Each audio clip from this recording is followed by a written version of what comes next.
ભરૂચમાં કાળઝાળ દુર્ઘટના આલી માતળિયા તળાવ પાસે વર્લ્ડ ટ્રેડ સેન્ટરની દિવાલ મકાન પર તૂટી પડતા પિતા પુત્રના કરુણ મોત થયા. કાટમાળ નીચે એક જ પરિવારના 4 સભ્યો દબાયા હતા. ફાયર બ્રિગેડે ભારે જહેમત બાદ 2 મહિલાઓને જીવતી બહાર કાઢી. સમગ્ર પંથકમાં અરેરાટીનો માહોલ છે. ભરૂચ શહેરના આલી માતળિયા તળાવ વિસ્તારમાં વહેલી સવારે એક અત્યંત હૃદયદ્રાવક દુર્ઘટના સર્જાઈ. નિર્માણાધીન વર્લ્ડ ટ્રેડ સેન્ટર સાઇટની એક વિશાળ દિવાલ અચાનક નજીક આવેલા મકાન પર ધસી પડી.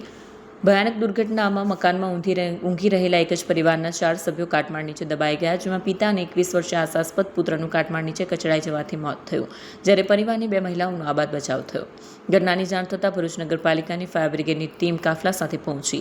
ફાયર ફાઇટરોએ સ્થાનિક લોકોની મદદથી ભારે જહેમત ઉઠાવી યુદ્ધના ધોરણે બચાવ કામગીરી શરૂ કરી. કાટમાળ ખસેડીને અંદર ફસાયેલી પરિવારની 2 મહિલાઓને ભારે જહેમત બાદ જીવતી બહાર કાઢવામાં આવી.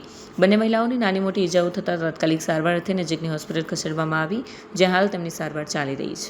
મારું નામ વસાવા કિશનભાઈ પ્રમોદ છે. હું આલી માતળિયા તળાવમાં રહું છું. અમારા ફળિયામાં આ 2:30 એક દુર્ઘટના બની છે. એક ઘરના 4 સભ્યો હતા. તેમાંથી અમે એમના મમ્મીને એમના બાને બચાવ્યા છે અને 2 જણના મૃત્યુ થયા છે.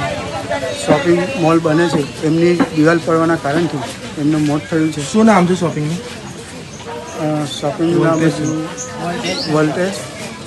વર્લ્ડ સેન્ટર 5 બત્તી અને તાત્કાલિક ફાયર બ્રિગેડની મદદથી અમે એમને લઈ બહાર કાઢીને એમને તાત્કાલિક સિવિલ હોસ્પિટલ લઈ ગયા અને ત્યાં જઈને અમે ડૉક્ટરે અમને કીધું કે ભાઈ 2 બાપ દીકરા એક્સપાયર થઈ ગયા છે.